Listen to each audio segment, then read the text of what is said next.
안녕하세요. 일단 라이더입니다. 오늘은 배달 플랫폼 거래 공정화에 관한 법률안 발의에 관한 내용이고요. 최저 보수제의 시작을 알리는 법률안이지 않을까 싶어서 영상 만들어 봤습니다. 제안 이유는 투명한 배달비 산정 구조로 인한 신뢰 훼손이나 배달 종사자의 권익 침해 등의 다양한 문제가 발생하고 있음, 배달 플랫폼 특유의 구조적인 문제를 충분히 규율하는 데 어려움이 있음, 특히 플랫폼 사업자의 우월적 지위 남용이나 배달비 부담 전가, 배달 종사자 보호 공백 등 문제에 대한 보완이 필요함. 그동안 플랫폼이 약관도 막치를 마음대로 변경하고 허용하지 않으면 일 못하게 했다가 이제는 변경되는 것들 통보조차 안 하고 진행하고 있잖아요.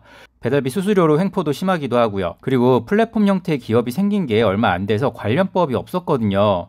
그래서 그 법의 사각지대에서 플랫폼들이 횡포를 누릴 수 있었던 건데, 이제 근로기준법처럼 플랫폼도 기준이 될 수 있는 법이 제정된다는 점에서 이번 법안은 배달 라이더뿐만 아니라 다른 플랫폼 노동자들에게도 좋은 소식이라고 생각됩니다. 근데 목적이 아무리 좋아도 실제 법률에서 단어 하나 때문에 목적에서 벗어나는 법이 제정되기도 하기 때문에 그냥 왜 이 법률이 만들어졌는지 간단하게만 이해하시면 됩니다. 제가 목적을 자세히 보지 않는 이유가 예전에 다른 영상에서도 잠깐 말씀드렸는데, 주차장법 개정이라고 해서 차박금지법이 이제는 시행이 됐는데, 주차장법 개정의 목적이 주차장을 주차장의 목적으로만 쓰일 수 있게 하기 위해 개정한 법인데, 실제 법률에는 야영을 금지한다라는 단어를 작성했거든요. 근데 야영이라는 단어의 사전적 정의에는 텐트라는 단어가 나오는데, 이 단어 하나 때문에 스텔스 차박이라고 해서 음식 포장해서 차에서 먹고 자는 행위는 불법이 아니게 된 법이 있거든요. 결국 텐트만 치지 않으면 주차장을 주차의 목적 외에도 사용할 수 있게 될 수 있는 법률이 됐어요.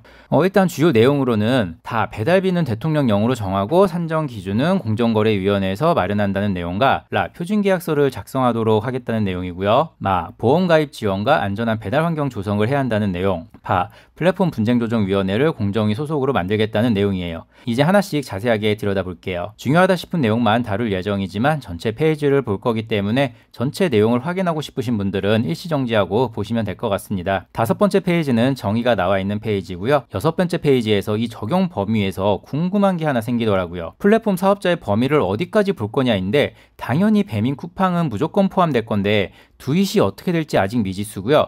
플러스 지사를 별개로 볼 건지 플랫폼으로 볼 건지도 관건이 될 것 같습니다. 7번째 페이지부터 이제 본격적으로 라이더님들이 궁금한 내용이 나오는데요. 6조 배달비 상한. 배달 플랫폼 사업자가 배달 종사자에게 배달 업무의 대가로 지급하는 금액 이하 배달비라 한다. 배달 플랫폼 사업자가 배달 종사자에게 배달 업무의 대가로 지급하는 금액은 대통령령으로 정하는 상한과 하한을 벗어나지 않아야 한다. 이 부분이 이제 최저 보수제 도입을 말하는 부분이라고 생각되고요. 상한도 정한다고는 하는데 상한 금액을 받아본 적이 없어서 의미가 있나 싶긴 합니다. 어쨌든 하한을 정한다는 건 라이더들에게는 좀 의미 있는 내용이 아닌가 싶어요. 이 공정거래위원회는 거리, 시간대, 지역, 기상 여건, 배달 난이도 등 다양한 요소를 고려하여 배달비의 상한과 하한을 탄력적으로 정할 수 있다. 이게 플러스는 이렇게 하고 있죠. 제가 예전에 플러스 단가 관련 영상을 만들 때 보니까 시간별로 구분이 표로 잘 되어 있던 것 같더라고요. 사실 커넥터도 이른 아침이나 야간 할증이 있었는데 그런 건 어느 순간 다 사라졌더라고요. 기준이 어떻게 정해질지 모르겠지만 새로 만드는 게 아닌 예전으로 돌아가는 내용이다 보니 이건 라이더한테는 좋은 소식인 것 같다는 생각이 들었습니다. 3. 공정거래위원회는 고용노동부 장관과 협의하여 배달비 상하한 산정 기준을 마련하고 이를 고시하여야 한다. 이 경우 배달 종사자의 적정 수입 보장과 소비자의 부담 완화를 균형 있게 고려해야 한다. 제가 이 부분을 중요하게 보는 이유가 배달라이더 수입 보장도 있지만 배달비를 정하는데 플랫폼이 빠져 있다는 거예요. 배달비를 시장에 맡겼더니 어떻게 됐어요? 지금 1,000원 미만 콜도 인증하고 있어요. 배달비 정하는데 플랫폼이 포함됐다면 라이더한테는 그리 좋지만은 않은 소식일 텐데 공정위와 고용노동부 장관의 협의로 진행된다고 합니다. 배달 라이더의 인식은 아직 좋지 않기 때문에 좀 불안하긴 하지만 그래도 플랫폼이 빠져 있다는 거 하나만으로도 다행이지 않을까 하는 생각이에요. 7조 배달비 산정 근거 공개. 배달 플랫폼 사업자는 배달비 산정 내역을 투명하게 공개하여야 한다. 배달 종사자에게 지급된 금액, 배달비 산정에 적용된 거리, 시간대, 기상 여건 등의 요소. 저는 이게 어이가 없더라고요. 내가 배달비를 받는데 왜 이 단가를 받는지 그 기준을 몰라요. 배달비가 500원이면 왜 500원이 책정됐는지 이유와 기준이 있어야 납득이 될 텐데 뭐 하나 알려주는 게 없으니 플랫폼을 불신하게 되는 것 같아요. 입점업체 단체는 배달비 산정 및 부담 구조에 관하여 단체 협의를 요청할 권리를 가진다. 이 부분이 사실 좀 걱정이 되는 부분인데 어쨌든 저희에게 오는 배달비는 고객과 입점업체가 지급하는 배달비를 받는 거잖아요. 근데 배달비 산정에 입점업체가 협의를 한다는 부분이 좀 걸리더라고요. 물론 사장님들도 부당하게 많이 부담하는 일은 없어야 하는데 원래 욕심이란 건 어쩔 수 없는 부분이거든요. 지금 배달비 보시면 배달비를 올려야 한다고 주장하는 건 배달라이더밖에 없어요. 소비자 입장에서 보면 소비자는 구독료를 내는 조건으로 무료 배송을 받고 있으니 나는 배달비는 내는 거다 라고 주장할 거고요. 사장님들은 배달비 한 푼이라도 줄어들면 좋은데 굳이 배달비를 올리자고 할 이유가 없죠. 사장님들이 내는 배달비 줄이고 소비자는 무료 배달, 배달라이더 수수료 올리면 플랫폼에서 적자 보면서 운영하라는 건데 그걸 바라는 건 당연히 아니고요. 말도 안 되는 상황이잖아요. 저 부분이 어떻게 진행될지도 저는 좀 궁금하더라고요. 9페이지고요. 제11조 불공정 거래 행위 금지. 4. 배달 종사자에게 부당하게 낮은 배달비를 지급하는 행위. 이게 당연한 건데 이제야 법으로 제정된다는 게 아쉬우면서도 어떻게 보면 지금이라도 제정돼서 다행이다라는 생각이 들더라고요. 10번째 페이지고요. 제12조 배달 종사자의 권익 보호. 1. 배달 종사자의 안전을 위한 정기적인 교육 실시 및 사고에 대비한 보험 가입 지원.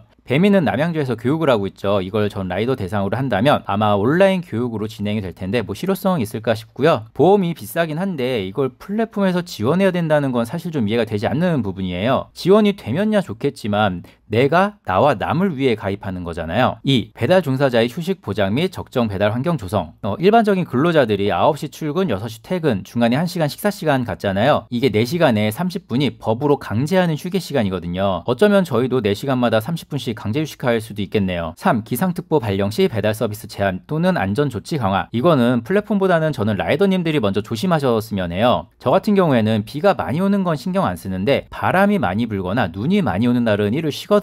물론 단가 보면 그냥 일할까 하는 생각도 드는데 위험할 뻔한 상황을 몇 번 겪고서는 그냥 포기하고 있어요. 기상악화 다음날 커뮤니티 보면 사고 후기가 엄청 올라와요. 이게 몸도 건강해 할 수 있는 일이다 보니까 하루 50만 원 벌려다 병원비에 수리비 회복할 때까지 일 못하는 비용까지 하면 마이너스니까 그런 날은 알아서 그냥 쉬었으면 합니다. 아래 13조를 보면 배달 종사자 평가 제도, 이건 등급 나누는 거겠죠. 근데 3번을 보면 3. 부당한 평가로 인한 불이익 방지 라는 내용이 있어요. 근데 여기서 단어 하나를 빼야 하는 게 부당한 평가는 당연히 없어야죠. 하지만 플랫폼은 어떻게든 부당하지 않기 때문에 불이익을 주는 건 문제가 없다고 할 거거든요. 그리고 평가로 인한 차별을 하지 말아야 된다고 정정해야 하는 게 평가로 인한 혜택을 준 거지 다른 등급의 불이익을 준 건 아니다 라고 할 거거든요. 지금까지 많이 당해왔잖아요. 영상 초반에도 말씀드렸듯이 이렇게 빠져나갈 궁리를 할 수 없게 단어들 하나하나 신중히 작성해야 한다고 생각하고 있어요.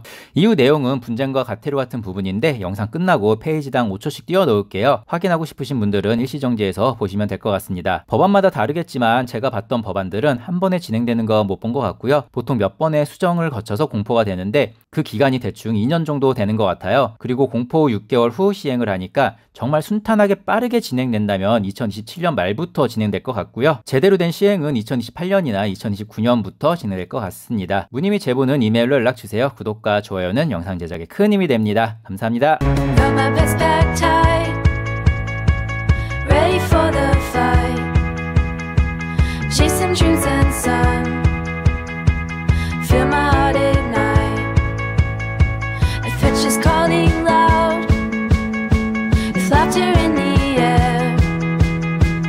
Every step I'm taking, moments to declare.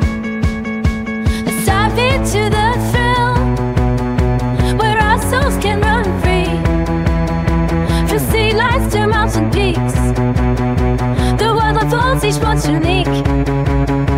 With friends by my side, we're ready to explore. Every turn, every laugh wanting more, so let's taste the adventure.